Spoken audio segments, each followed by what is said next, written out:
Estimados amigos y camaradas del Frente Invisible, bienvenidos un día más a nuestro programa en canal DMP. Agradecer, como siempre, en primer lugar, su presencia y agradecer también al equipo de DMP la realización técnica y a Santiago González que nos acompaña. ¿Qué tal, Santiago? Muy buenas. Hola, muy buenas, aquí contentillo que al final ganó España el partido de la selección del Mundial. Disculpar el pequeñín retraso, pero claro, evidentemente estaba todo el mundo viendo el partido, con lo cual pues era un poco una falta de consideración a todo el mundo que Por lo el menos aquí Mundial en de España no Fútbol, íbamos a tener bueno, audiencia, eso en seguro. España y en Portugal, claro, es decir, y Claro, por tanto la gente de habla española y habla portuguesa, pues también es lógico que estén atentos a eso. Así que bueno, pues bueno hemos pasado unos minutillos y que, bueno, finalizado, ponemos a nuestro programa, ¿no? Como siempre, y en primer lugar, recordarles que hagan su parte del trabajo para luchar contra la censura y contra la gentuza que nos quiere cerrar la boca, ¿no? Es decir, ya saben, denle a la suscripción, al like, hagan comentarios, denle a la campanita y, sobre todo, compartan los contenidos con todas aquellas personas que ustedes consideren que le pueda interesar. Es decir, no les cuesta nada. Para nosotros es una gran ayuda que nos permite continuar ese trabajo y realmente es una especie de colaboración que les pedimos siempre y que no tiene mayor sacrificio que el de mover el ratón. Hoy vamos a finalizar el segundo mito de la posmodernidad que ya comenzamos en el programa anterior.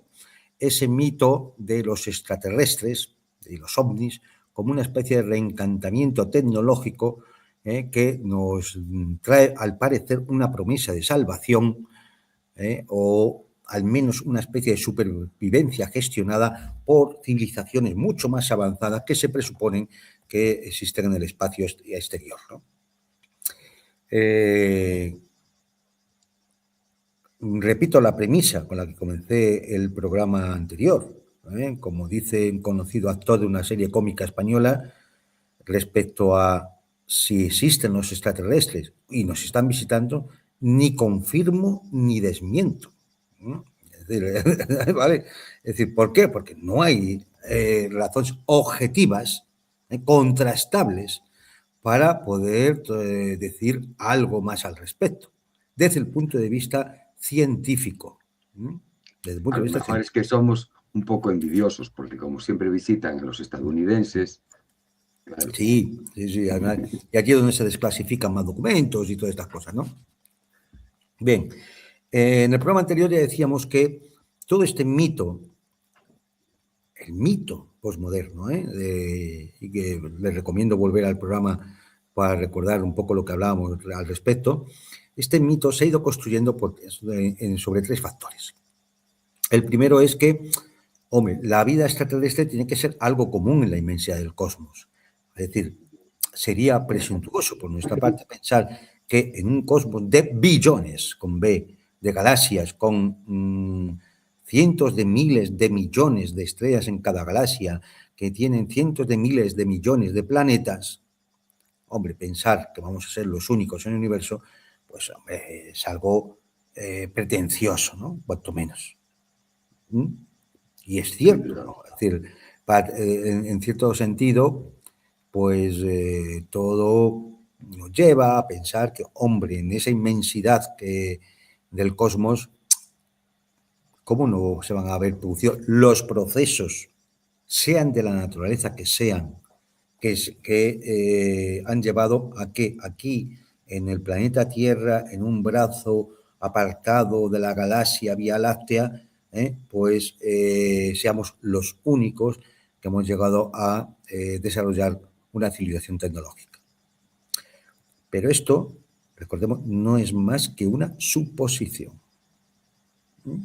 No es más que una suposición.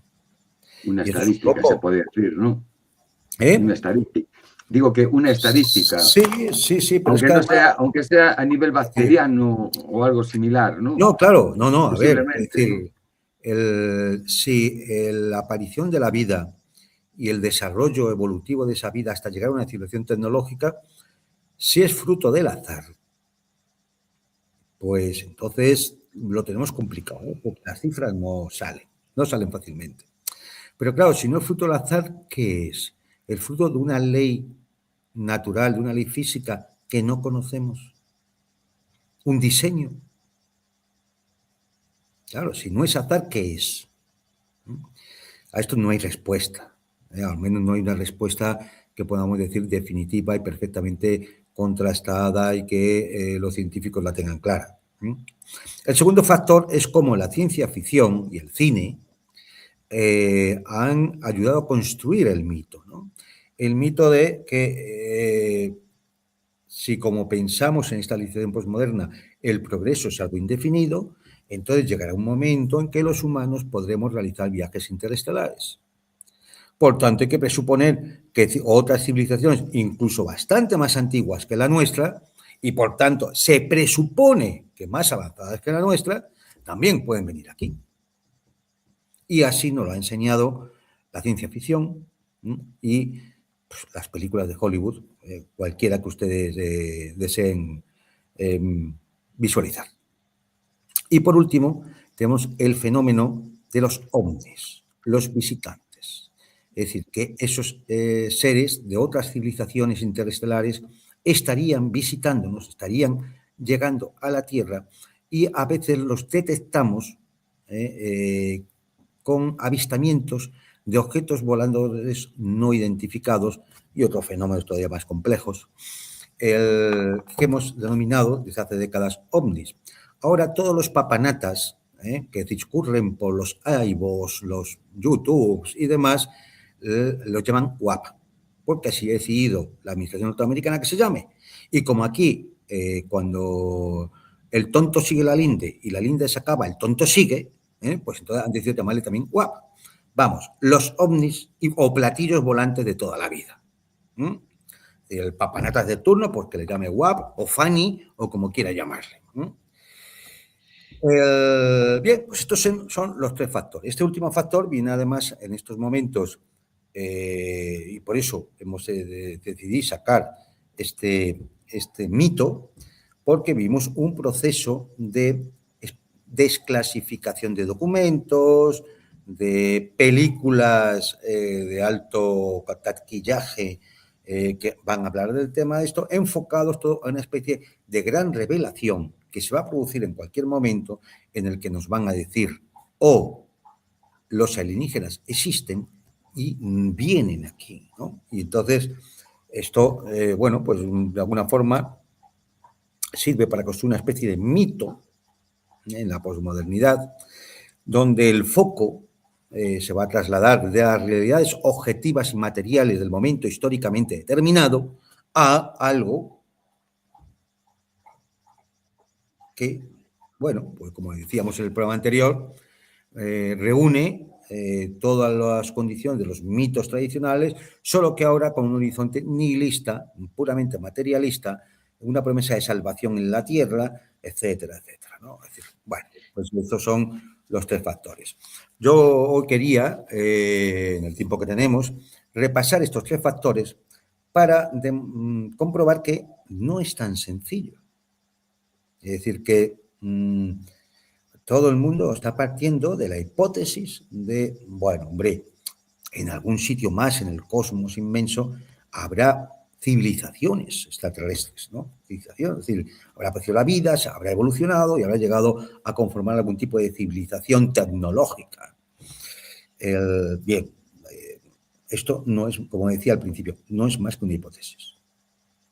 Pudiera ser perfectamente que estuviéramos solos.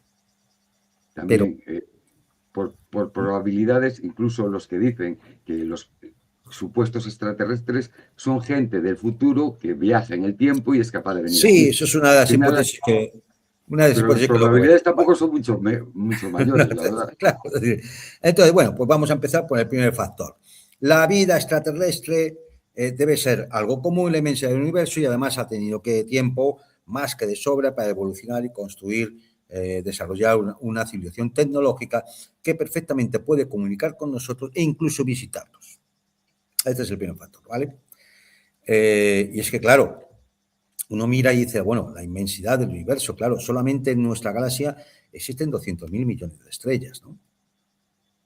Y hay cientos de miles de millones de galaxias, ¿eh? Con lo cual, pues, todos pensamos en esa probabilidad estadística de grandes números de que, hombre, debemos estar rodeados de civilizaciones. O sea, es decir, la cantidad es tan inmensamente grande que realmente nuestros cerebros no están adaptados evolutivamente a concebir esas magnitudes, ¿sí? De lo que son 200.000 millones de estrellas solamente en nuestra galaxia, ¿sí? Con lo cual dices, bueno, pues, ¿cómo no va a haber en algún sitio, no? Tiene que haber vida desarrollada, vida evolucionada y civilización extraterrestre, ¿no? Es lo que llamamos el argumento estadístico, un argumento estadístico sin fisuras, pero también ese argumento estadístico nos dice que si eso es así, deberíamos estar rodeados de millones de civilizaciones. ¿Mm? Y por tanto, no sé, alguna señal debería haber. Algo que nos indicara que eso es así, ¿no? Bien, para determinar cómo es este factor, yo he escogido exactamente 7 filtros, los llamo filtros, de cómo, bueno, pues perfectamente esa hipótesis de que la vida ha debido ser común o es común en todo el cosmos y ha tenido la posibilidad de desarrollar civilizaciones extraterrestres, bueno, es que lo algo más natural del mundo, ¿no? Sin embargo, bueno, yo les voy a comentar 7 filtros que pueden ser que hagan eso muy difícil. Y por tanto, la hipótesis de que a lo mejor son muy poquitos los sitios, o quizá ninguno, donde se hayan podido desarrollar la vida y mucho menos una civilización extraterrestre desarrollada tecnológicamente como para poder visitarnos. El primer filtro, hombre, pues cuando decimos hay 200.000 millones de estrellas en nuestra galaxia, también hay que entender cómo es nuestra galaxia. Primero, el bulbo galáctico, eso que es muy brillante en el centro de la galaxia, que está ocupado además por un agujero negro. Bien, ese bulbo galáctico reúne al 50% de todas las estrellas. Bien, problema, esa alta densidad estelar en tan poco espacio es un impedimento para el desarrollo de la vida. Esa alta densidad hace que haya un alto nivel de radiación cósmica muy intensa, lo cual evita también, es un problema para el desarrollo de la vida, sobre todo porque rompe las macromoléculas la radiación, ¿no? Esa alta densidad implica una gran inestabilidad orbital por las interacciones gravitatorias entre muchas estrellas que están muy cercas. Con lo cual, el 50% de todas las estrellas de la galaxia las podemos obviar. Ahí va a ser prácticamente imposible o muy, muy, muy difícil que pueda desarrollarse ningún tipo de vida orgánica. Bien, nos queda el 50% que está en lo que denominamos el disco galáctico, ¿no? Donde está nuestro Sol y nuestro planeta, ¿no? Bien, siendo un entorno más tranquilo, no es idílico. El 80% de las estrellas del disco galáctico son enanas rojas, que son frías, son tenues.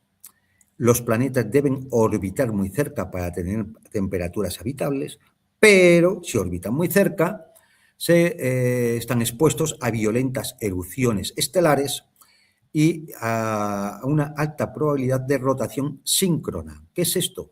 Pues que al final el planeta se adapta a la rotación de la estrella y acaba dando siempre una cara a la estrella y otra cara a la espalda, es decir, otra cara a oscuras, como nuestra Luna, que tenemos una cara visible y una cara oculta.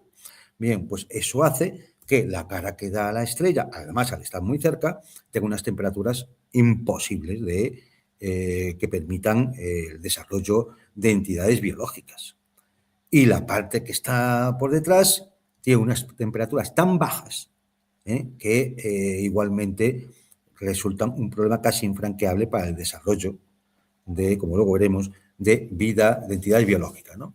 Con lo cual, de ese 50% que rodea el disco galáctico, que podría permitir el desarrollo de la vida, como en el planeta Tierra, el 80% ya las podemos quitar.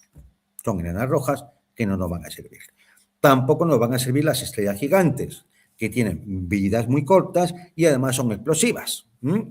A los pocos millones de años de nacer, acaban explotando. Por tanto, no da tiempo al desarrollo evolutivo de entidades biológicas. ¿Qué nos queda entonces? Un 10%. Un 10% del disco galáctico, estamos hablando, en el mejor de los casos, de 10.000 millones de estrellas. Ojo, no es poco. Pero ya hemos pasado de 200.000 millones a 10.000 millones. La reducción tiene tela. Segundo filtro. Para el desarrollo de entidades biológicas es necesario que el planeta sea rocoso. Rocoso y además esté en una zona llamada zona de habitabilidad o zona de ricitos de oro, que le llaman en algunos medios divulgativos. Si lo ven alguna vez por ahí, que sepan qué es esto. Para eso, quiere decirse que los planetas que sean gaseosos, como nuestro Júpiter, nuestro Saturno, fuera, eso no nos valen, porque sin superficie sólida acabas no teniendo un sustento donde aposentar el desarrollo evolutivo de entidades biológicas, ¿no?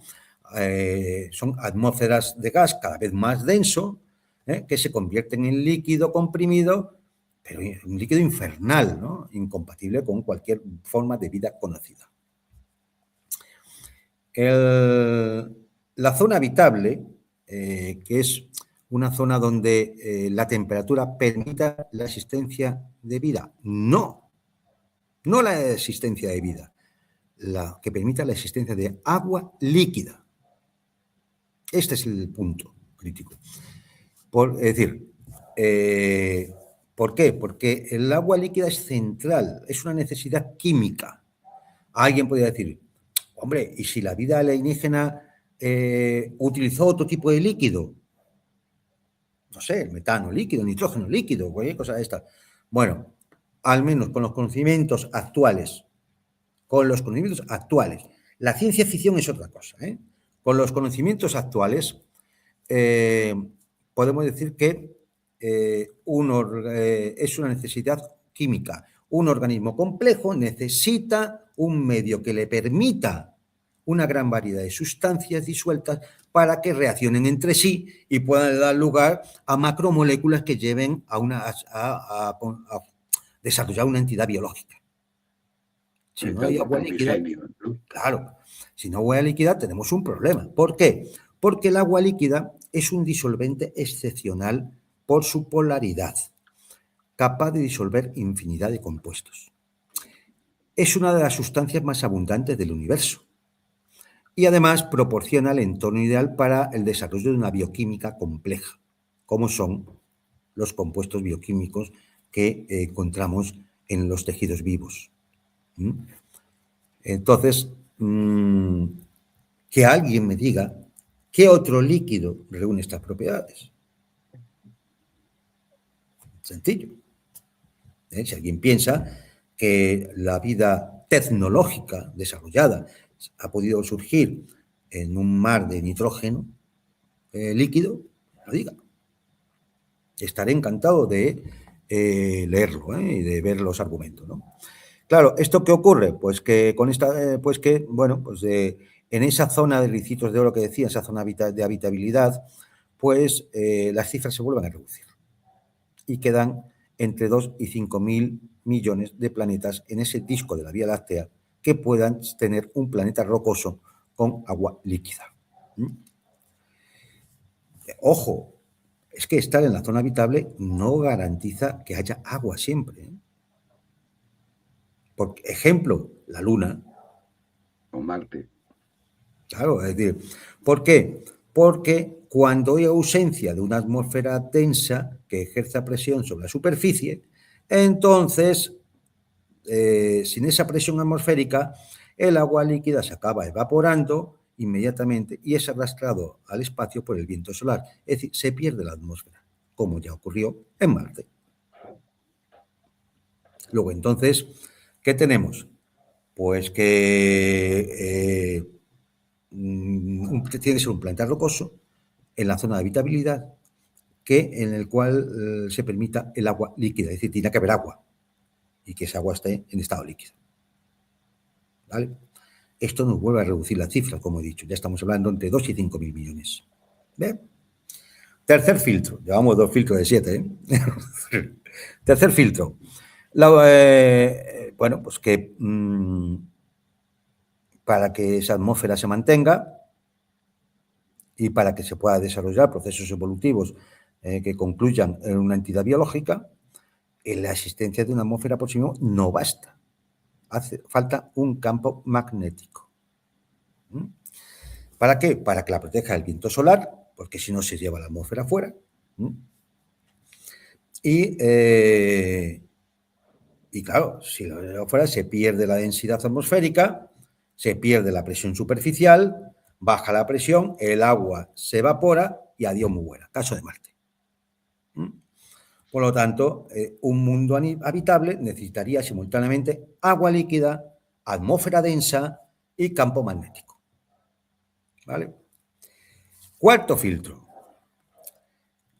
Toda una serie de requisitos muy sutiles para el desarrollo de una biosfera estable.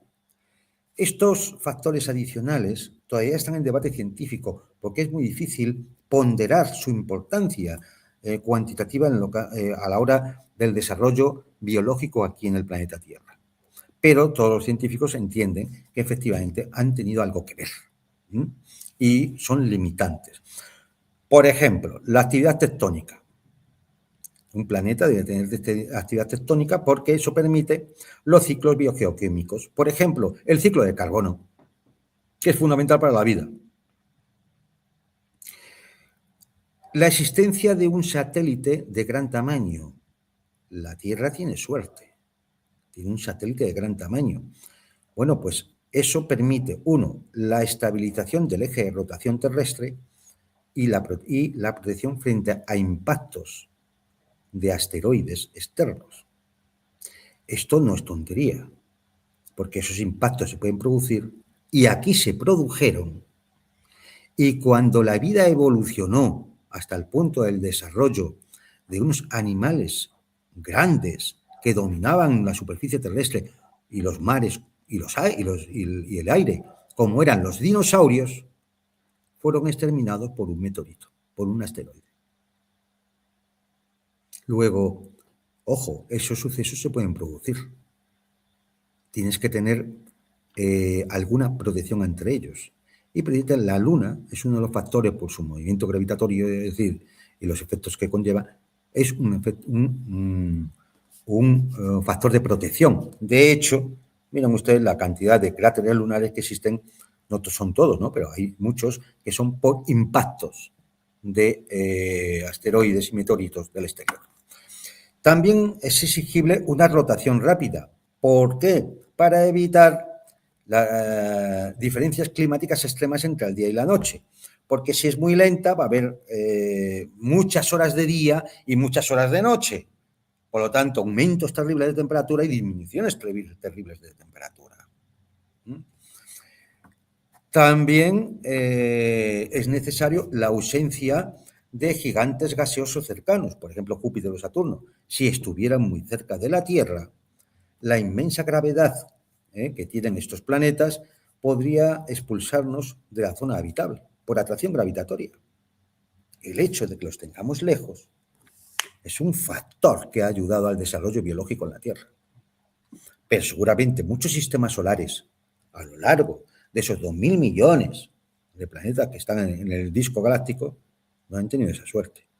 Y les ha tocado planetas gaseosos muy grandes cerca y les han removido de su órbita en la zona habitable. Claro, si nos damos cuenta, cada una de estas condiciones va bajando la proporción. Más la existencia de elementos bioesenciales, carbono, hidrógeno, el oxígeno, el nitrógeno, el fósforo, el azufre y también ausencia de los tremendamente tóxicos. Por ejemplo, el arsénico, por decirlo. Con lo cual, bueno, pues hace falta también masa y gravedad adecuadas. Es decir, que el rango gravitatorio sea viable para los organismos biológicos que puedan surgir ahí. Porque si la gravedad es muy grande, no va a permitir el desarrollo de organismos de mucha cantidad de células, de gran tamaño. Si la gravedad es muy pequeña, pues estaríamos en una situación contraria, es decir, pudieran darse situaciones desde gigantismo a debilidad estructural de esos organismos, ¿no? Incluso a nivel bioquímico. La existencia de un campo magnético protector que hemos comentado, ¿no? Contra el viento solar, sí, pero también contra la radiación cósmica. Esa radiación cósmica es letal. Si la Tierra no tuviera ese campo magnético protector, estábamos todos fritos. Vamos, que no habíamos nacido nunca. Así de claro. Claro. Pero para que ese campo magnético exista, es necesario que el planeta tenga un núcleo de hierro en su centro rotacional. Es decir, un núcleo de hierro fundido en el centro y en rotación en el centro del planeta, ¿lo tienen todos los planetas? Parece que no. Por lo que estamos viendo en el estudio de los exoplanetas, parece que no es así. Con lo cual, volvemos a restringir el número, ¿vale? La existencia como he dicho, de la rotación e inclinación axial, por el tema de ciclos de día y noche moderados, pero también para la existencia de estaciones climatológicas estables que fomenten la diversidad biológica. Porque evidentemente, donde solo existe una estación como en el Ártico, en la Antártida, la diversidad biológica es muy pequeña. Y finalmente, que la estrella sobre la que tenga su órbita ese exoplaneta que podría desarrollar vida, es una estrella que tiene que ser estable, una estrella tranquila, sin fulguraciones letales. Tampoco todas las estrellas son así. Nosotros tenemos suerte. El Sol es una estrella estable, al menos lo ha sido estable durante una serie de miles de años y lo será estable al menos durante otros 2 o 3 mil millones de años. Lo dejará de ser. Lo dejará de ser por propia evolución estelar. Es decir, que de nuevo volvemos a ver otro aspecto restrictivo, ¿no? El papel exacto de todas estas restricciones, de todos estos condicionantes, pues, está abierto a debate porque es muy difícil calcular. Es decir, lo que implica la existencia de ese campo magnético o de la existencia de elementos bioesenciales o la rotación, etc. Pero sí podemos decir una cosa. La habitabilidad real es un fenómeno dependiente de muchos factores restrictivos. Entonces, cuando nos hablen de los 200.000 millones de estrellas y sus planetas, ya hemos ido viendo cómo hemos ido reduciendo esa cantidad. Nos habíamos quedado entre 2 y 5.000 millones. Ahora hay toda esta lista que he comentado de aspectos restrictivos y esto va a disminuir mucho más todo esto. Quinto filtro. Bueno, pues la química del carbono. Porque el carbono se convierte en un elemento central en el desarrollo de entidades biológicas. Y alguien nos va a decir, ya veo la pregunta, ya, pero ¿y si la vida alienígena se basa en otros elementos? Bien, ¿vale? Vamos a partir de ahí. Yo diría que el carbono, uno coge la tabla de elementos de Mendeleev, la tabla que todo el mundo conoce, que haya estudiado en el bachillerato, y ahí tiene todos los elementos, teniendo en cuenta que a partir del 90 y tanto, no me acuerdo bien, los elementos son inestables. Es decir, eso no vale, han sido creados artificialmente los de aceleradores de partículas. Ahora creo que van por el 118 o 120. Es decir, bien, aquí lo que importa son los 90 y pocos estables, que son los que pueden desarrollar, hacer que se pueda desarrollar evolutivamente una entidad biológica. Bien, entre ellos, el carbono es el único elemento conocido capaz de generar la inmensa variedad de sustancias compatibles entre sí que necesitan para el desarrollo de un organismo complejo como la vida. El único. Y si no, díganme otro. Otro que cumpla que sea capaz de formar 4 enlaces covalentes estables, que pueda unirse a una gran variedad de átomos, el hidrógeno, el oxígeno, el nitrógeno, el fósforo, el azufre, del 90 y... ¿qué había dicho yo? Hasta el 188, más o menos, efectivamente. No, luego hay, bueno, pero vamos, sí, es esta es la tabla que va ahora, va por el 103, no, hay... Ah, no, más. Sí, 118, ¿ves? 118, 120, sí, señor, 120. Sí, 120. Sí, desde que estudiábamos nosotros hasta ahora debe haber unos 40 elementos más. No, 17 más, sí. 17, sí. Yo creo que me parece más incluso. Acabábamos en el 103, cuando nosotros estudiamos estábamos en el 103, ahora estamos en el 120, pues 17 más. Pero claro, a partir del 103, que son todos inestables, eso no sirve. Eso no sirve.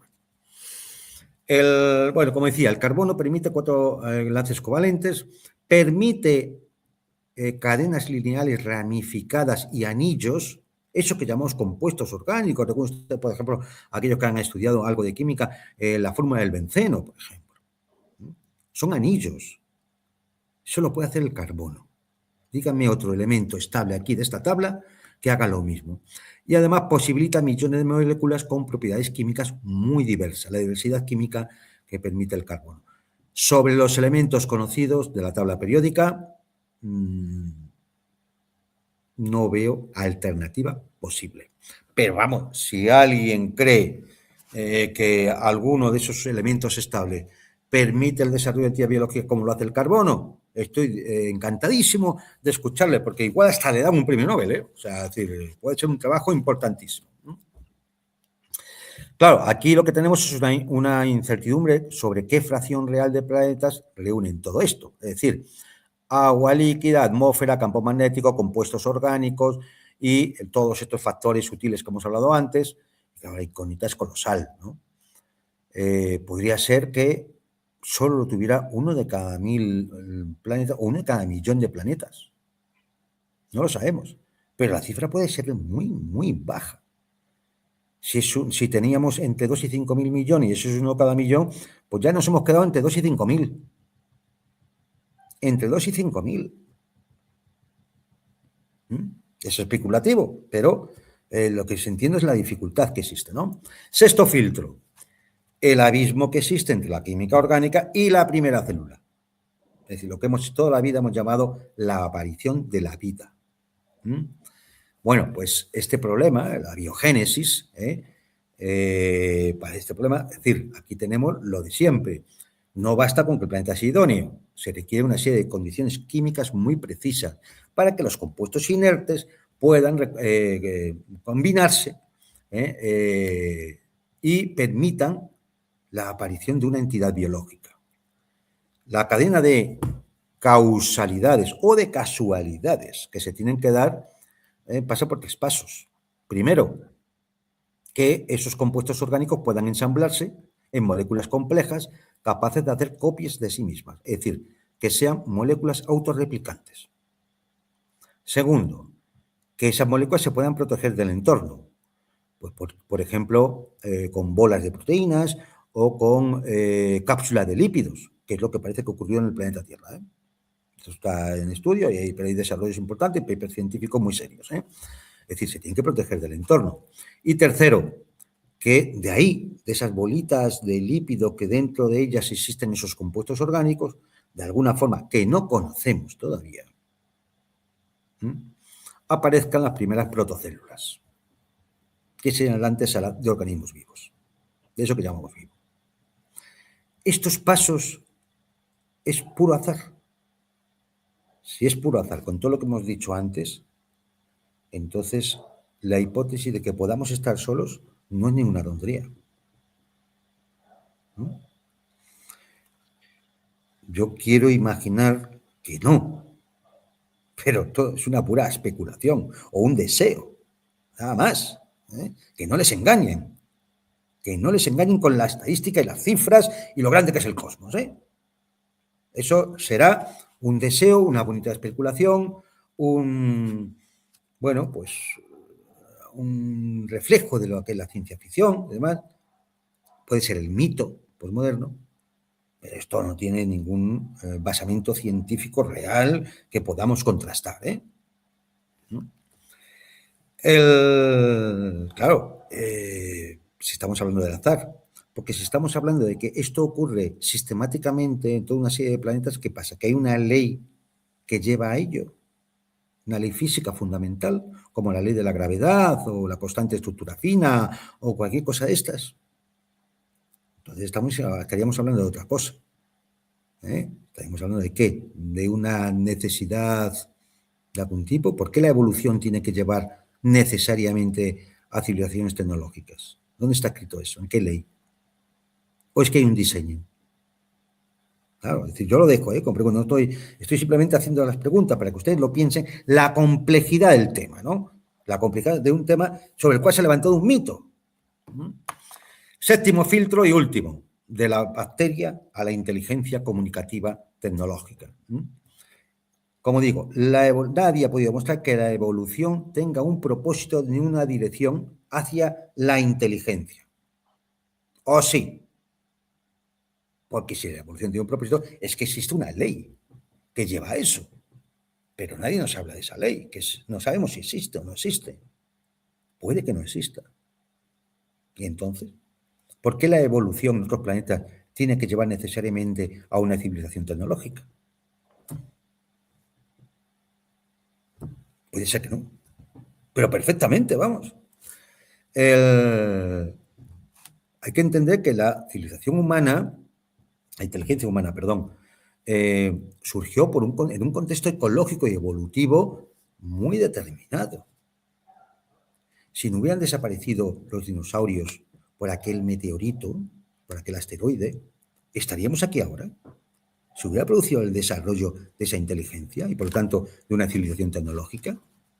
Nadie puede responder a esta pregunta. Y podría no haber ocurrido. Y a lo mejor todavía seguirían esos lagartos tan graciosos pues, por la superficie terrestre. Nadie puede decir lo contrario. Lo cierto es que se extinguieron por un fenómeno azaroso, por una casualidad. Por tanto, podríamos perfectamente no estar aquí.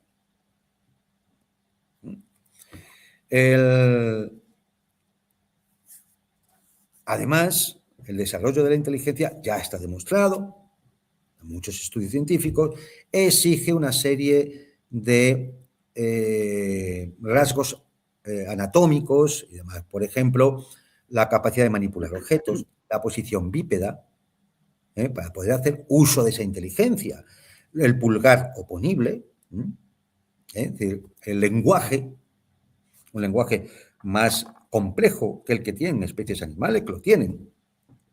El lenguaje no es algo específicamente humano, por mucho que hayan dicho algunos por ahí. Es decir, ya se ha demostrado que hay especies animales que perfectamente tienen un lenguaje compuesto por más de 100 palabras. La cosa es que no seamos todavía capaces de poder establecer una comunicación. Rasgo que también nos pasaría posiblemente con entidades ideológicas extraterrestres. En definitiva, los porcentajes reales de todo lo que hemos dicho pues son desconocidos, evidentemente, y tampoco sabemos cuál es el amplio margen de condiciones que la vida tolera. Pero basándonos en la información científica actual, no en los que especulen los magufos, basándonos en la información científica actual, es tan factible que el universo esté lleno de vida como que no haya nadie. Tan factible. Es más, da la sensación de que si hay alguien, no van a ser muchos. Y por tanto, bueno, pues reconocer que la inmensidad del cosmos no es garantía de que existan entidades biológicas así. El argumento estadístico se desmorona cuando uno empieza a analizar la cantidad de filtros, de requisitos que deben cumplirse en una cadena de azarosa de situaciones para que lleguemos a una civilización tecnológica capaz de comunicarse con otras en el cosmos. El que estemos solos no es una certeza, es una posibilidad científicamente sólida que no se puede descartar. Por tanto, no vale el mito de que, es que eso, vamos, es incuestionable la existencia de que en el cosmos habrá muchas, millones de civilizaciones desarrolladas. No. El bar de la Guerra de las Galaxias no existe. ¿Recordarán aquel bar donde había toda clase de personajes de cada... Y que tocaba muy buen jazz. Sí, efectivamente. No, tenía su gracia. Pero, a ver. Es como el gato de Rödinger, ¿no? Claro. Como el gato de Rödinger. Puede estar, eso es, no puede estar, mientras no abramos la eso caja. Es ciencia ficción, que es el segundo factor. La ciencia ficción y Hollywood. En el cual, bueno, pues, ¿qué nos ha enseñado la ciencia ficción y Hollywood? Bueno, pues que, a ver, que la colonización planetaria y los viajes integrales van a ser algo normal. Solo depende de nuestro desarrollo tecnológico, nada más. Esto viene, poéticamente, viene una frase de Konstantin Tsiolkovsky, como ustedes saben, fue el creador de la cosmonáutica. Y él decía que la Tierra era la cuna de la humanidad, pero la humanidad no puede permanecer en la cuna para siempre, lo cual es una frase muy bonita, y bueno, en la medida en que las posibilidades permitan ir a un espacio extraterrestre mayor, pues hombre, parece que es un destino inevitable, ¿no? Es decir, estamos hablando de ¿qué? Del espacio cercano, ¿no? Pero claro, la ciencia ficción no. La ciencia ficción nos ha mostrado escenarios y motivaciones recurrentes a lo largo de todas sus obras, en el cual, pues, se daba un problema insoluble a escala planetaria, como era el agotamiento de los recursos, la muerte o inhabitabilidad del planeta, y por lo tanto había que buscar nuevos paraísos o planetas edénicos donde irse para sobrevivir. A lo que, en buena lógica, uno entiende que es que se acaba el ciclo de vida de un planeta, porque entre otras cosas también se acaba el ciclo de vida de su estrella, que es quien le da la vida. Por eso el Sol siempre fue la mayor expresión de la divinidad en todas las religiones tradicionales, porque el Sol, al fin y al cabo, es el que nos da la vida. Y cuando el Sol decida que hasta aquí hemos llegado, se acabó.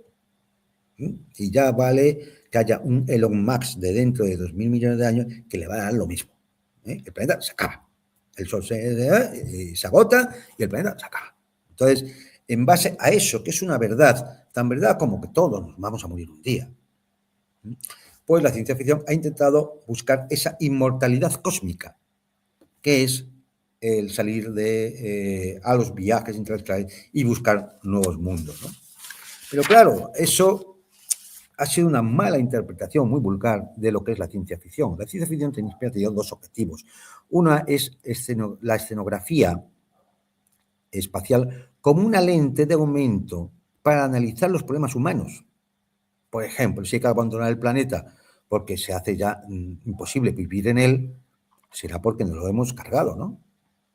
Porque para la contaminación, el desarrollo, la guerra nuclear, lo que fuera. Entonces, la ciencia ficción nos sirve para que veamos lo que pasa por los propios errores humanos.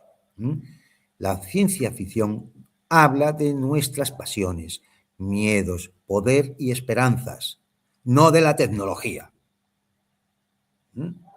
Quien piense que en la ciencia ficción va expresado, desarrollos tecnológicos plausibles que puedan los científicos y los ingenieros tomar como vía para el desarrollo, también como que ese no es el objetivo de la ciencia ficción. Y el segundo objetivo es que la dura realidad, a pesar de estos sueños, lo más probable es que la colonización interestelar no ocurra. Es muy probable. Por tanto, que no podamos realizar esos viajes interestelares, ni otras civilizaciones pueden realizarlo. Por las mismas razones. Aquí uno podríamos tomar como ejemplo el vecindario. Un Mercurio que es un planeta pequeño cercano al Sol con temperaturas entre 180 bajo cero en su cara oscura y 427 grados en su cara caliente, al Sol, con una radiación solar brutal, una atmósfera muy débil, llena de sodio y potasio, que no pueden ser inhalados por ninguna entidad biológica, con lo cual, Mercurio, adiós. Venus, bueno, según la definición de Cambridge, de la Universidad de Cambridge, presión atmosférica aplastante, nubes tóxicas de ácido sulfúrico y temperaturas promedio 460 grados, suficiente para fundir el plomo. El que quiera puede irse para allá y comprarse un terrenito. Y nos queda Marte, que ha sido la gran obsesión desde 1883. De hecho, como hemos llamado siempre de forma casi simpática a los alienígenas que venían de los marcianos. Claro, es decir, ¿por qué? Porque ya tiene tradición en nuestra cultura el tema de Marte. Bien, pero bueno, el tema de Marte, pues ahí está, y tenemos un Elon Musk que dice que lo va a colonizar, ¿no? A poco menos que nos están vendiendo que Marte va a ser el gran mito de la astronáutica en los próximos años, ¿no? A ver, pongamos las cosas en su sitio para que no nos engañen. 1. La fase 1 de la conquista marciana, según Elon Musk, sería enviar robots autónomos capaces de tender paneles solares y llevar tuneladoras inteligentes que excaven los hábitats subterráneos y produzcan cementos para allí construir una central nuclear de fisión. Bien. A ver, hay que decir que estos robots no existen. A día de hoy no hay ni prototipo. No existen. La fase 2 sería enviar robots que extrajeran hielo del agua del subsuelo, lo combinaran con el CO2 atmosférico para producir oxígeno, para poder respirar los que vayan allí, y metano como combustible. Hay que decir que estos robots no existen tampoco, ni diseños. Tercero, ya sería un viaje donde irían colonos que llevarían semillas y animales para crear invernaderos en las cuevas donde pudieran vivir. ¿Por qué? Porque, hombre, vivir en Marte es complicadillo. Es complicadillo. Primero, el viaje son 13 meses, 5 de ida, 3 de exploración, 5 de vuelta, antes de que ya los colonos se quedaran allí. Radiación cósmica, el mayor peligro, porque en Marte no hay campo magnético terrestre de protección. ¿Qué queda? Vivir como las hormigas bajo tierra. Luego tenemos la microgravedad. ¿Por qué? Pues porque la gravedad de Marte es mucho menor que la de la Tierra. Y por lo que ya sabemos, por los estudios de la Estación Espacial Internacional, la existencia de una gravedad muy baja y vivir en esa microgravedad te conlleva pérdida de densidad ósea y, por tanto, osteoporosis un 1-2% mensual, atrofia muscular acelerada. Sistema cardiovascular, redistribución de fluidos hacia el pecho y cara, aumento de la presión intracraneal, encogimiento del corazón. Sistema ocular, síndrome neuroocular asociado a los vuelos espaciales, visión borrosa, inflamación nervio óptico, daño permanente en el 70% de los astronautas. Los que van a la estación espacial, aquí al lado. Sistema vestibular, desorientación, problemas de equilibrio, especialmente al adaptarse a la gravedad terrestre. Sistema inmunológico, debilitamiento, mutación de la flora intestinal, volviéndola potencialmente infecciosa o cancerígena, envejecimiento celular acelerado. Salud mental, confinamiento, aislamiento y angustia de un retraso en la comunicación de hasta 44 minutos con Marte. Imaginaos para una señal de auxilio. Una señal de auxilio que lanzas una señal, un SOS a la Tierra, que tarda 43 minutos en venir. La respuesta ¿Qué pasa? ¿Qué necesitáis? Serán otros 43 minutos. Con lo cual estarías 1 hora y media ahí, en un estado de ansiedad absoluto, de angustia, esperando una respuesta. Es decir, tengo que lanzar un mensaje de auxilio y esperando una respuesta. Segundo problema fundamental, aparte de los peligros para el cuerpo humano que tiene el tema de Marte, pues que, como he dicho antes, la gravedad marciana es solamente un 38% de la terrestre. Con lo cual, habrá desadaptación fisiológica, los cuerpos se debilitarán, luego además la radiación en superficie impedirá, al no haber campo magnético, impide vivir fuera, con lo cual tienes que vivir siempre bajo tierra, un topo, y además nos dicen que, vamos a llevar semillas y demás para acudir. Bueno, pero es que la tierra marciana, en su mayor parte, es lo que se llama regolito, que es un polvo, unas rocas ricas en percloratos, que son sales tóxicas que contaminarían cualquier cultivo y además reaccionan violentamente con los tejidos orgánicos. O sea, una maravilla, y además carece de carbono y nitrógeno disponibles, con lo cual habría que llevarlo desde la Tierra. La atmósfera es irrespirable, 100 veces menos densa que la terrestre, compuesta por un 95% de CO2. Y bueno, si ahora nos hacemos una pregunta muy lógica y muy racional.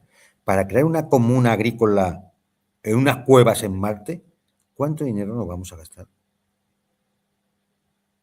No sé. Voy a dar solamente un dato.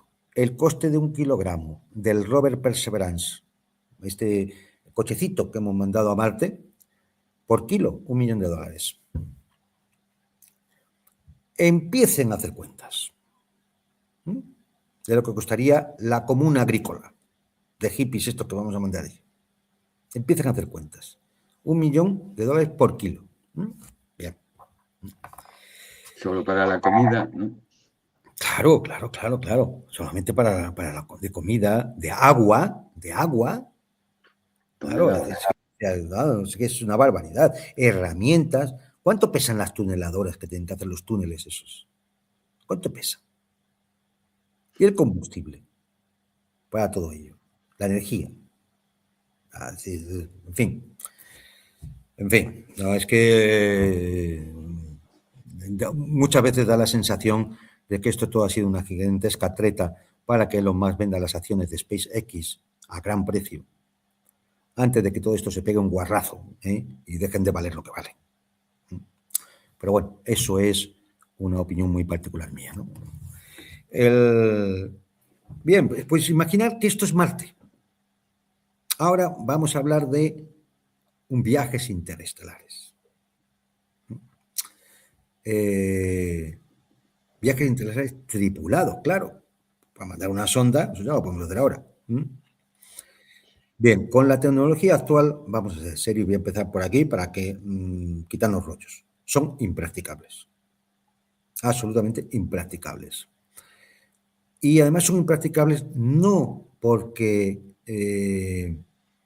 no exista la tecnología adecuada, que es lo que mucho magufo, incluso magufo serio, que se la va dando de científico en algunos canales de iVoox, en algunos programas, no entienden. Es que hay barreras físicas fundamentales, no tecnológicas, físicas, energéticas, relativistas, biológicas, incluso causales, dependientes de la ley de causalidad.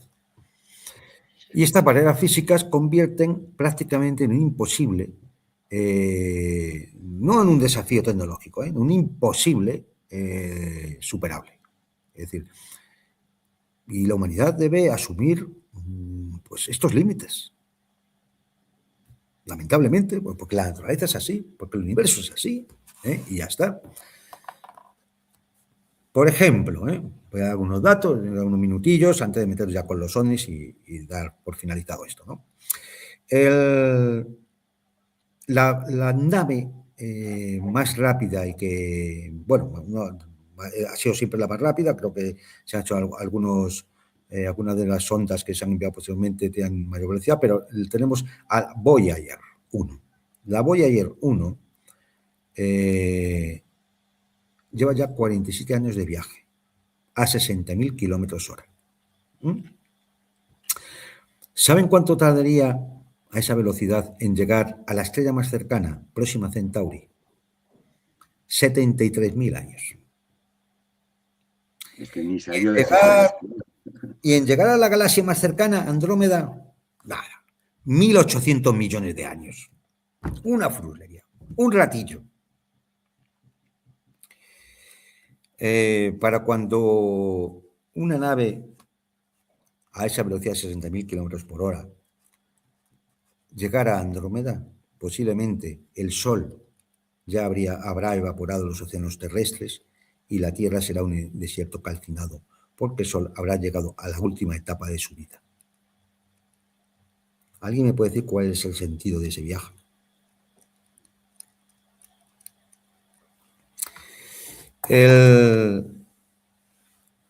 Pero, oye, como hay esperanza en la técnica y en la tecnología, bueno, pues se han hecho toda una serie de proyectos de cómo podrían realizar sus viajes interestelares, ¿no? Y todo el mundo sabe que existe un límite físico infranqueable, que se llama velocidad de la luz, 300.000 kilómetros por segundo. A medida que uno se va acercando a la velocidad de la luz, la necesidad de energía aumenta,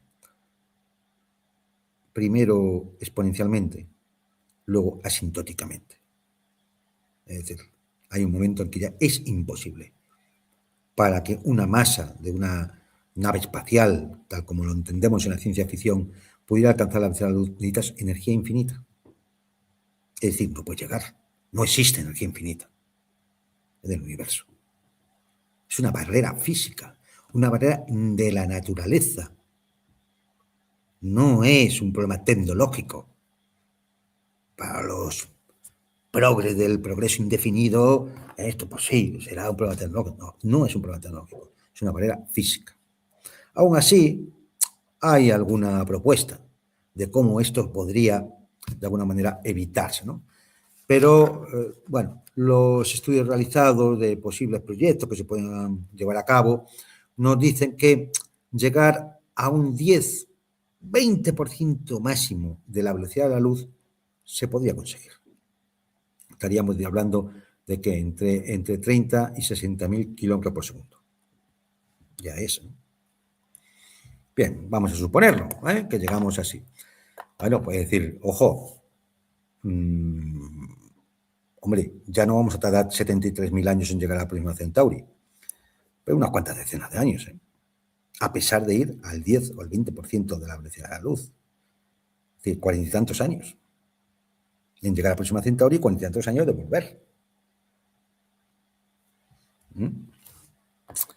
O al menos 40 y tantos años en llegar, informando lo que han visto y tarda 4,3 años en volver el mensaje. Sí, estamos hablando de una misión que el ingeniero de edad media de 40 años que la inicia nunca la verá acabada. Es más, los que fueran en esa misión y dejaran aquí pues a un hijo de 10 años, cuando vuelvan su hijo estará jubilado.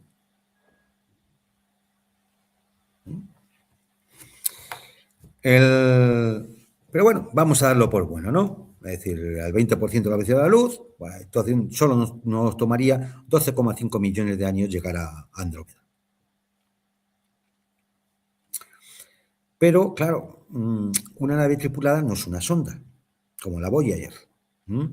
Necesita comida, agua, aire, protección contra la radiación, sistema de soporte vital, combustible para conexiones de las direcciones espaciales, equipamiento de reparación para las averías, áreas habitables, sistemas de reciclaje, etcétera, etcétera, etcétera. Hasta conexión a Netflix para que no se aburran. Claro. Consecuencia, que el peso multiplica exponencialmente la energía necesaria para alcanzar esa velocidad de 0,2 C, del 20% de la velocidad de la luz. Es decir, todo esto va haciendo que la nave cada vez sea más pesada, más pesada.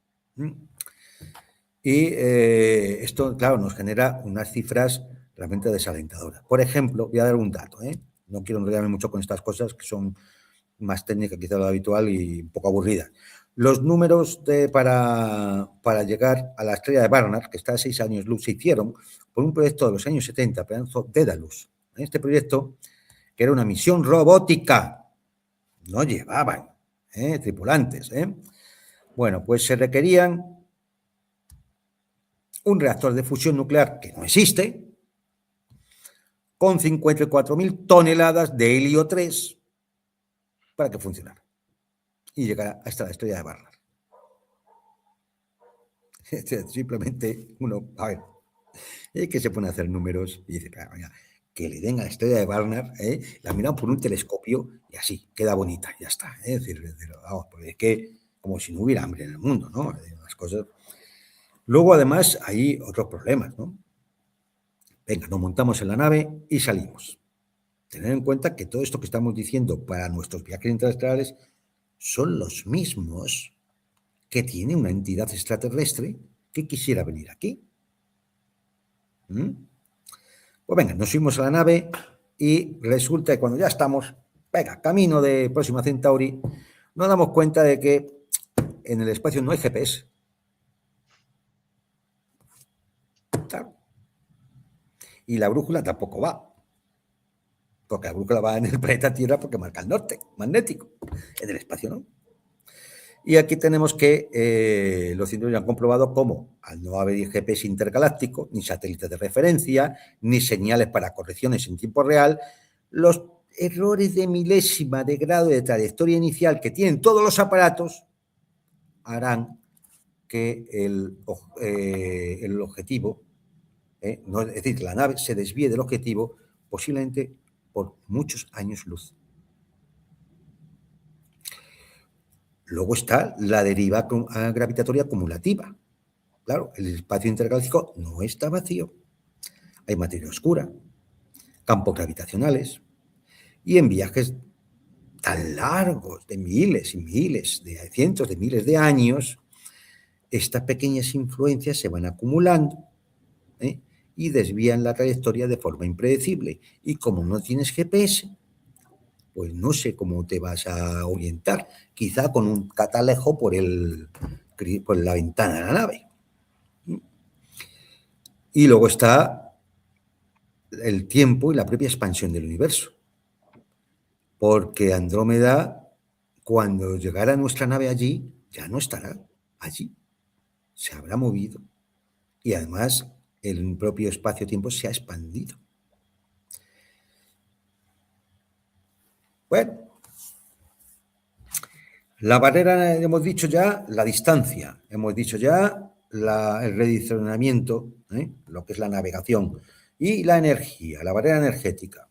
Bueno, acelerar una nave de 1.000 toneladas a 50% de la velocidad de la luz necesita exactamente 1.300 millones de terajulios. Y hoy en día, ¿esto cuánto es?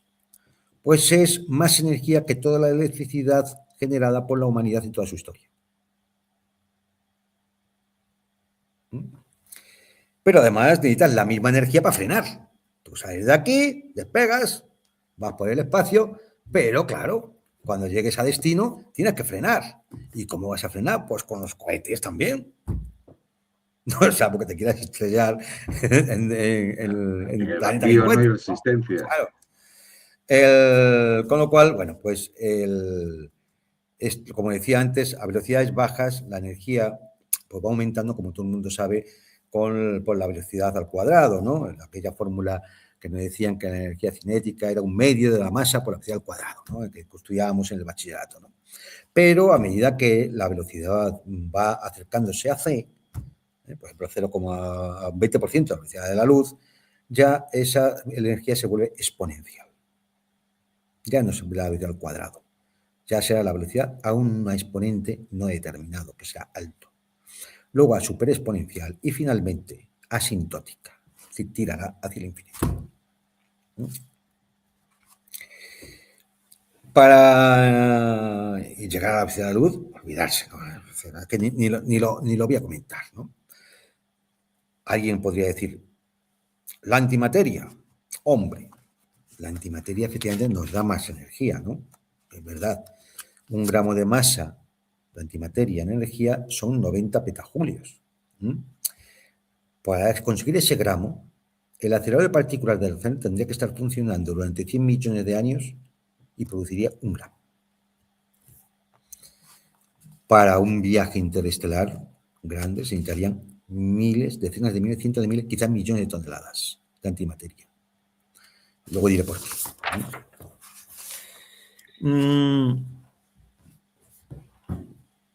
Ha habido otro tipo de soluciones imaginativas, ¿no? Pero bueno, luego daré un repaso muy rápido. Sí mencionar los peligros del espacio intergaláctico, que son la radiación y el polvo. La radiación porque el fondo cósmico de microondas se convierte en una radiación letal. A velocidades relativistas, fotones que están a 2,7 grados Kelvin en el espacio, que no tienen ningún problema, sufren un corrimiento hacia el azul y se convierten en radiación gamma mortal. Claro, ¿qué vamos a hacer ante esto? Hombre, pues colocar escudo de varios metros de espesor alrededor de la nave. Más energía.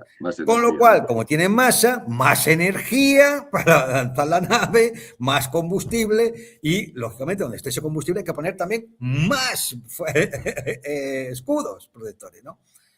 Esto es una espiral viciosa que se llama, muchos lo llaman la ecuación del cohete de Tsiolkovsky, precisamente, ¿no?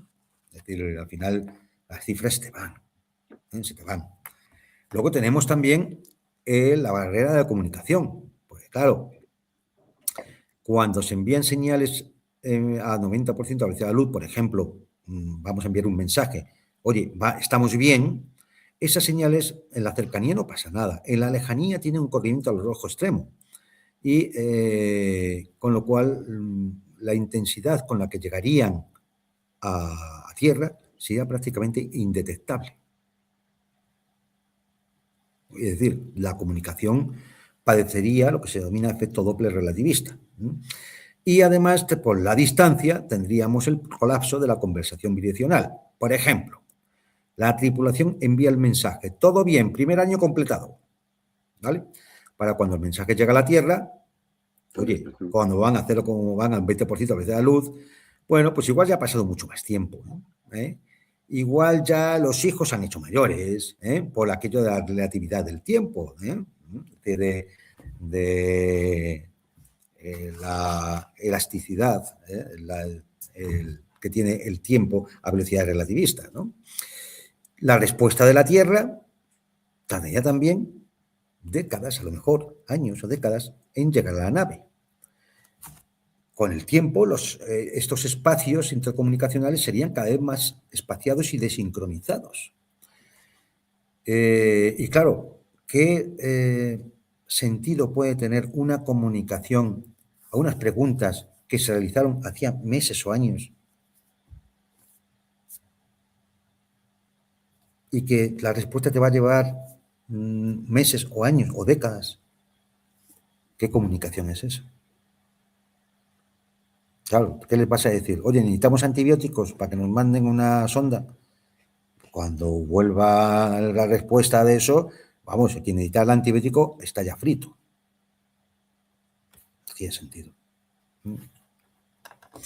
Luego está la barrera biológica, un cuerpo humano adaptado a 3.800 millones de años de evolución en la Tierra. Dependiente, o sea, optimizado para las condiciones terrestres. Precisamente por ese mecanismo de selección natural.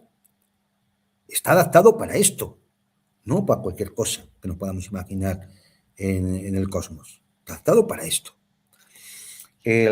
Además, estamos adaptados para los escudos protectores de la Tierra, ¿no? Donde en el espacio interestelar, sin esa protección del campo magnético solar, pues los rayos cósmicos que vienen desde todas las direcciones del cosmos, pues crearían cascadas de partículas de radiación dentro de las naves que ya las puedes proteger, con el problema, como he dicho antes, lo que significa proteger estas naves.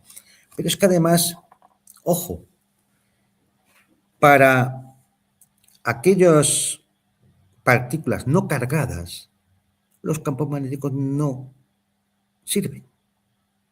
porque no van a ser desviados por ellos.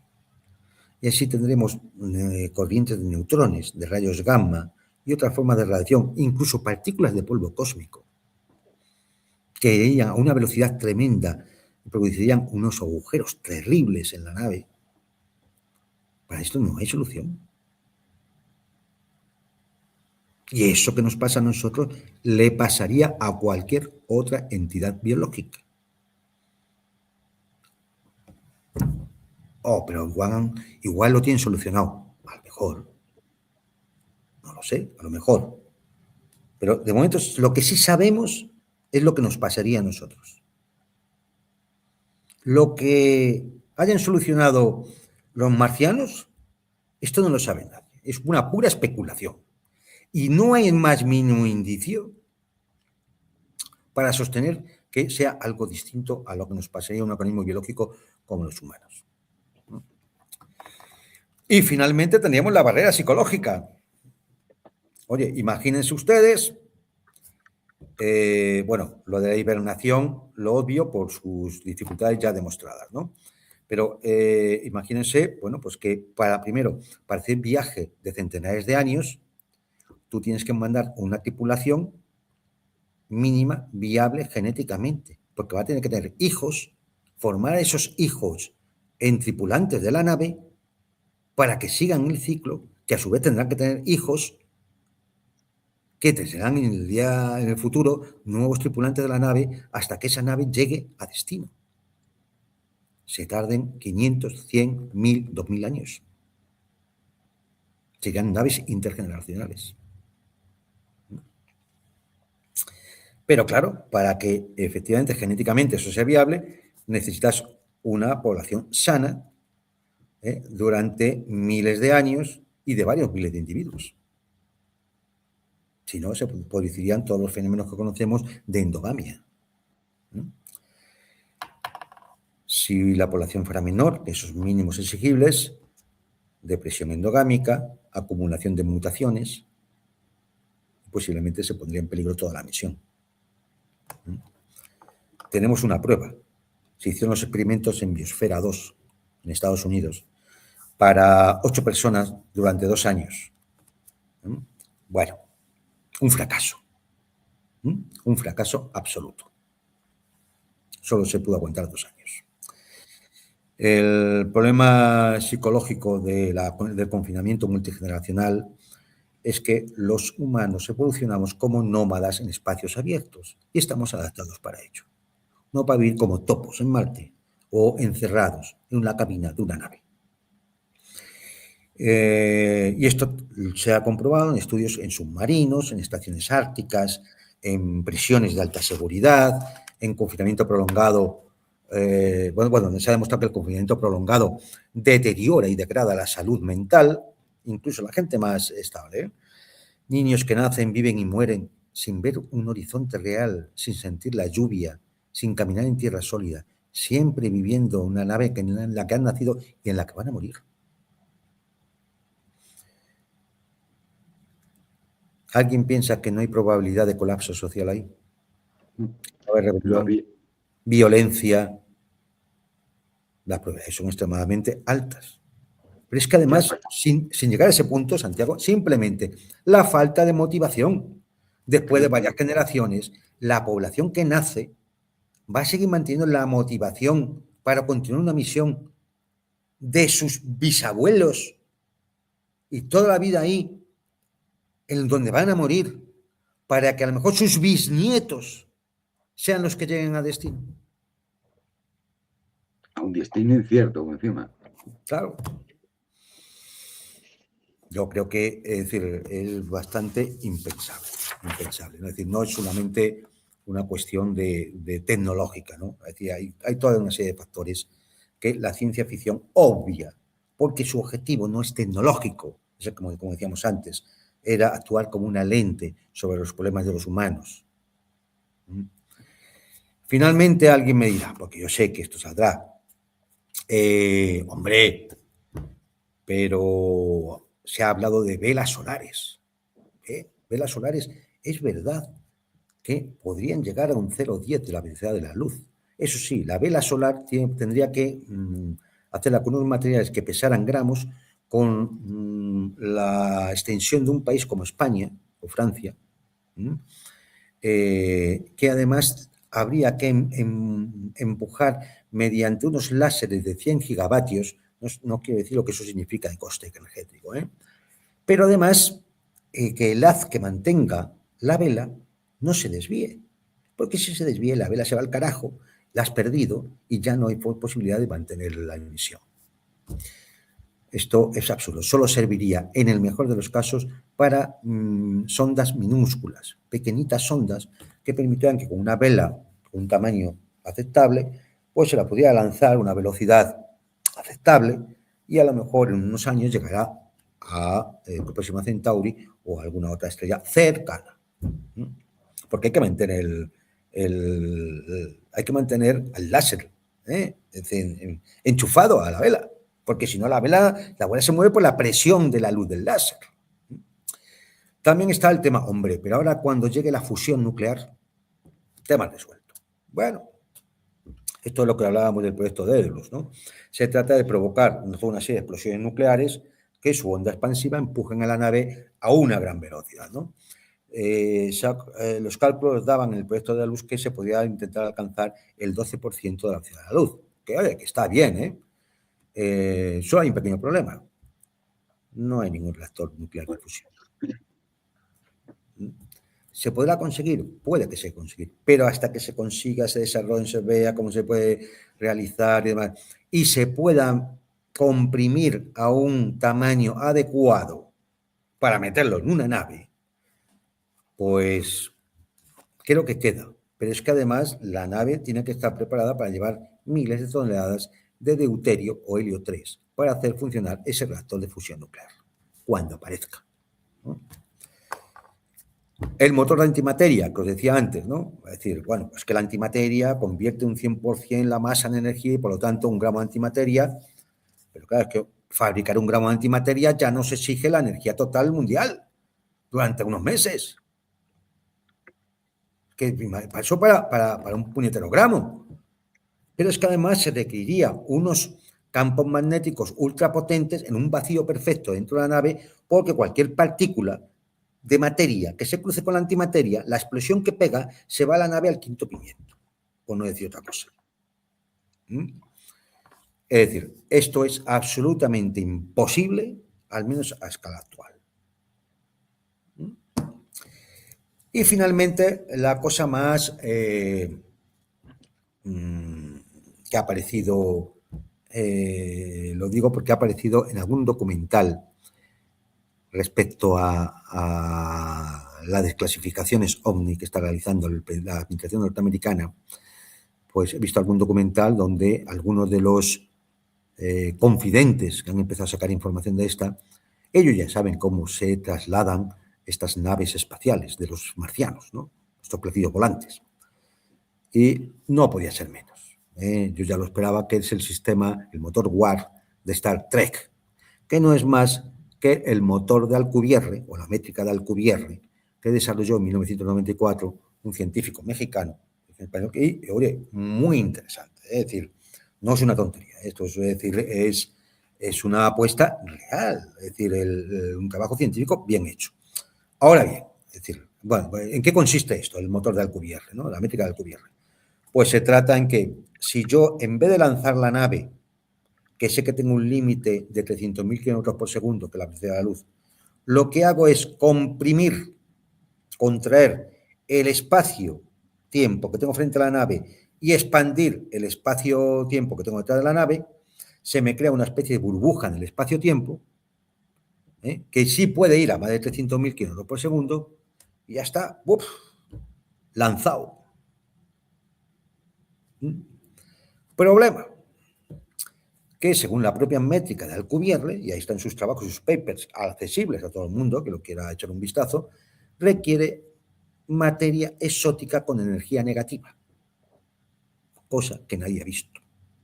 Sí que hay una cosa que se llama efecto Casimir, en que permite la existencia de energía negativa, pero claro, unas cantidades tan ridículamente pequeñas, estamos hablando de piconewton, ¿no? Si alguien quiere buscar lo que eso significa, y no hay ninguna posibilidad de amplificar eso, al menos con las tecnologías que podemos imaginar en estos momentos, ¿no?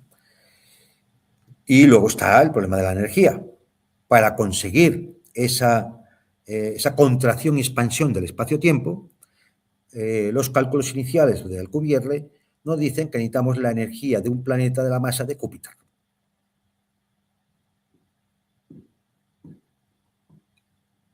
Pues que alguien haga el desarrollo técnico, nos lo envíe, oye, igual se lo presentamos a Elon Musk y nos lo financia. Es imposible. La búsqueda de esa materia exótica, el aprovechamiento y ampliación de esa energía negativa, la necesidad de energía que se necesita para esa modificación del espacio-tiempo. No sabemos con qué materiales se podría hacer la nave que resistiera esas condiciones. Es decir, estamos hablando no de cuestiones modificables o de desarrollos tecnológicos. Lo que hablamos es de descripciones de cómo funciona la realidad del universo. Y por lo tanto, violarlas es una contradicción lógica, no simplemente un desafío técnico. Por ejemplo, bueno, porque simplemente que afectan a la estructura misma de la realidad del cosmos. Por ejemplo, una de las cosas de los grandes problemas que tiene el motor de Alcubierre, la métrica de Alcubierre, es que viola la causalidad del universo. Es decir, permitiría, al ir a una velocidad mayor que la de la luz, viajar hacia atrás en el tiempo. Con lo cual se crearían curvas temporales cerradas, bucles que se llaman, ¿no? Y entonces se violaría la causalidad. Por ejemplo, uno podría llegar a la Tierra antes de haber partido. O ser su propio abuelo. Claro, el universo se presupone que existe una conjetura, obedece a una conjetura de protección cronológica, en el cual hay mecanismos que previenen las violaciones de la causalidad. Nunca se ha observado que el efecto esté antes que la causa. Es decir, hay una contradicción lógica y por lo tanto es imposible. Esto va en contra de la propia estructura de la realidad del universo. No es un problema técnico. Es decir, es lo que hay que intentar entender. No es un problema técnico. Entonces, una civilización extraterrestre, por muy avanzada que sea, hay planetas que pueden tener ahora mismo la edad, si el planeta tiene unos 4.000 millones de años, pueden tener la edad ahora mismo en nuestra galaxia, de 8.000 y pico millones de años. Fijemos si han tenido 4.000 y pico millones de años más que nosotros para desarrollar una civilización tecnológica avanzada. Bien, pues estas limitaciones de la estructura de la realidad nos afectan a nosotros y también les va a afectar a ellos, sea como sean ellos. Aunque presumiblemente no obedezcan carbono, sino al silicio, aunque no el agua no sea indispensable para su desarrollo, no que sé, que fuera el nitrógeno, me da igual. Al final existen una serie de barreras físicas que están insertas en la propia naturaleza, en el propio cosmos. Y esos límites, esas limitaciones, las tenemos nosotros y las va a tener cualquier civilización extraterrestre. Cualquier. Esté lo avanzada que quiera estar. En fin, veo que hoy no acabamos tampoco. O sea, no. Yo quería dejar aquí, es decir, hemos visto dos factores, nos queda el tercer factor, que es quizás el de más de moda que está ahora, es decir, vamos a hablar de los ovnis, vamos a hablar de los visitantes extraterrestres, vamos a hablar de la paradoja de Fermi, de la existencia de biofirmas, de tecnofirmas, para concluir que si el factor 1, el primer factor, el de la aparición de las civilizaciones tecnológicamente avanzadas, es un factor jodido, es decir, no es tan común. Podría ser que al final estuviéramos más solos de lo que creemos. Si este factor 2, que es el de la ciencia ficción, Hollywood y demás, nos ha insertado en nuestros esquemas culturales una posibilidad que en el fondo no es concebible en estos momentos. Yo no sé si algún día lo será, pero en estos momentos y para muchísimo tiempo no es concebible. Pues nos queda el tercer factor. Si este factor 1 y este factor 2 son como son, pues no sé yo si el tercer factor, que es en última instancia el que da vida material al mito del que estamos hablando, ese mito posmoderno de la civilización de los hermanos de las estrellas que van a venir a anunciarnos y a salvarnos de la guerra nuclear y de la contaminación y el cambio climático y demás, porque son los salvadores de la humanidad, esta especie de ángeles con cohetes o con platillos. Pues decir, yo creo que este factor es el que ahora, por alguna razón, que ya comentaremos, se ha puesto de moda. Después de estas décadas negando la existencia de un fenómeno que se producía, tipo, la gente veía cosas, eso es indudable. No todo el mundo va a ser mentiroso.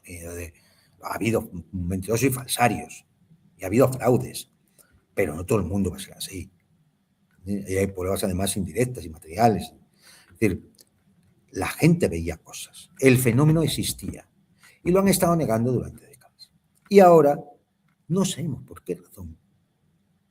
Quizás porque ahora el mito tiene que hacerse visible.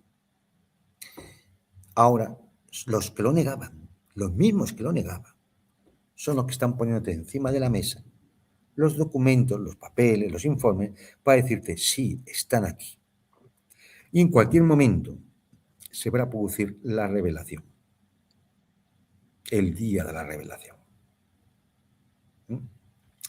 Y a eso le vamos a dedicar ya el último programa dedicado a este tema, que como veis se extiende un poco más de la cuenta. Es un tema técnico complejo, es decir, porque claro, nos han habituado a pensar de tal manera que creemos que con el desarrollo tecnológico lo vamos a alcanzar todo. Y finalmente, con 4 premisas absolutamente no demostradas, ¿no? Como, no, hombre, a ver, ¿cómo solo va a haber vida en la Tierra si hay solamente en la galaxia 200.000 millones de estrellas? Bueno, pues, ¿qué puede ocurrir? Es que es una hipótesis que puede ocurrir. Y nada indica, no hay nada que indique que la hipótesis de que debe haber miles de civilizaciones más avanzadas que la nuestra se esté acertada y la que igual estamos más solos que la una, esa está equivocada. Y si no, adelante. Adelante. Pero vamos, de todo esto, ya el siguiente programa lo daremos por finiquitado, ya finalmente hablando de ese tercer y último factor, que es el que ahora bulle dentro de la sociedad, ¿no? De hecho, creo que había una desclasificación más de documentos para este viernes pasado y no se ha realizado. Bueno, debe ser que te han cogido vacaciones o que como está el Mundial de Fútbol, ¿para qué vamos a molestar con esto? Entonces, bueno, pero seguro que de aquí a que hagamos el próximo programa, seguro que alguna cosa habrá y demás. Con lo cual, efectivamente, miren, ni velas solares, ni motores de fusión, ni motor de curvatura de Alcubierre, ni motor de antimateria, tenemos lo que tenemos. Y por desgracia la combustión química es muy lenta, aunque a alguno le pueda parecer que 60.000, 80.000 o 100.000 kilómetros por hora es mucho, es muy lenta. ¿Por qué? Porque el cosmos es inmensamente grande y todos estamos muy lejos de todos. ¿Algo más, Santiago? Pues nada, estaba viendo a años luz, a ver qué pasa.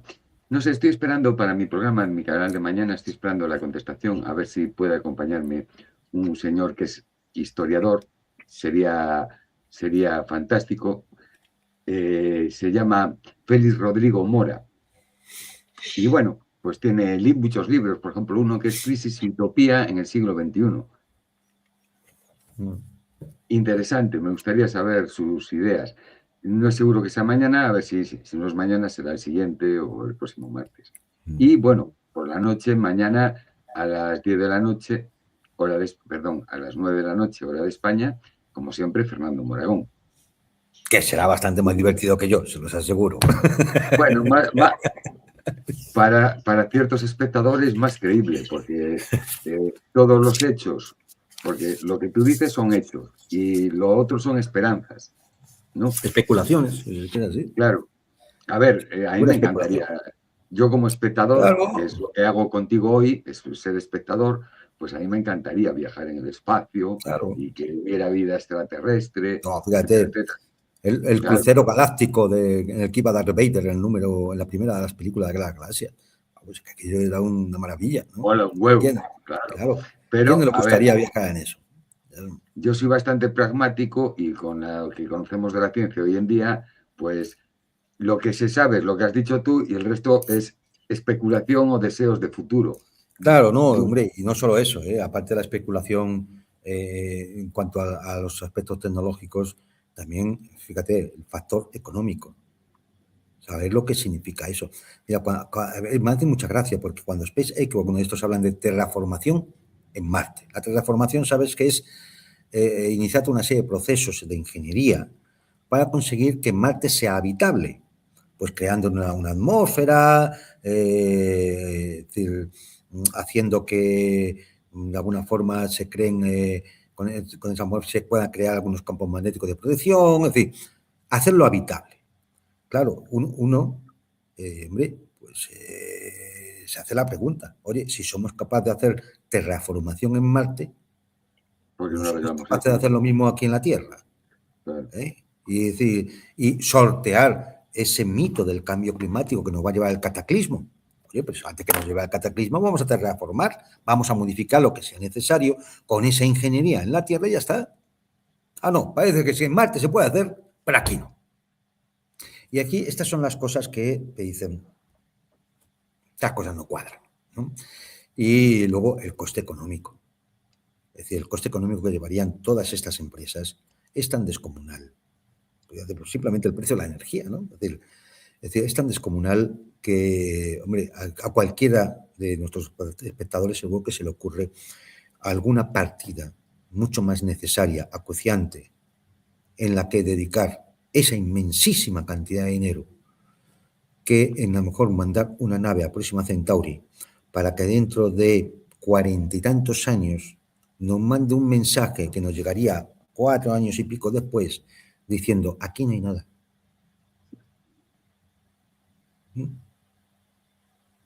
Y luego que esa nave, pues, otros 40 y tantos años para volver.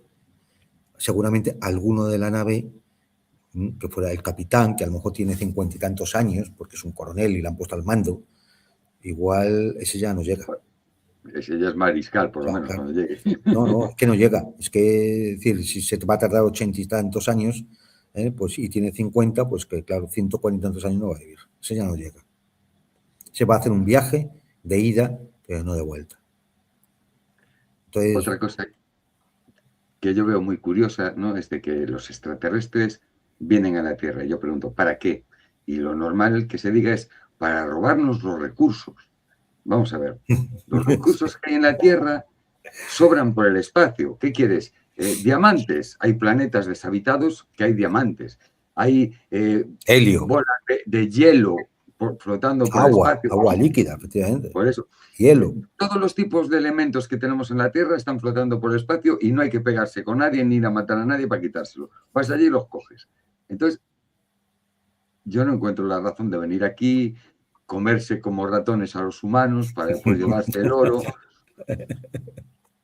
No me coincide, ¿no? Porque total, Pero lo coges en el cinturón de asteroides, hay ahí lo que quieras. fíjate, hay hipótesis para todos. Ya en el próximo programa vamos a repasar, porque hay hipótesis para todos. Algunas tienen cierta lógica y otras son auténticos delirios. Es decir, cosas que, bueno, especulaciones, pero ya a nivel de cuentito esto de historias para no dormir, ¿no? Pero bueno, las comentaremos, porque Que se son... alimentan de nuestro alma, por eso vienen, ¿no? Claro, O de claro. nuestro espíritu. Pues bueno, Sí, vale. los interdimensionales, no, es que vienen de otra dimensión, como de otra dimensión. ¿Y eso dónde Claro. está? ¿Dónde está? ¿Dónde se...? No, porque dicen los científicos que seguramente el espacio-tiempo está compuesto de 10 dimensiones. Es verdad, O de ¿de 200, cuáles? según, No, estoy de según pues, acuerdo, es verdad, 10 hable. dimensiones. Pero claro, es que 6 de esas dimensiones están enroscadas en sí mismas. Es decir, no son inservibles. Por ejemplo, un hilo, ¿cuántas dimensiones tiene? Una, la longitud nada más. Una dimensión.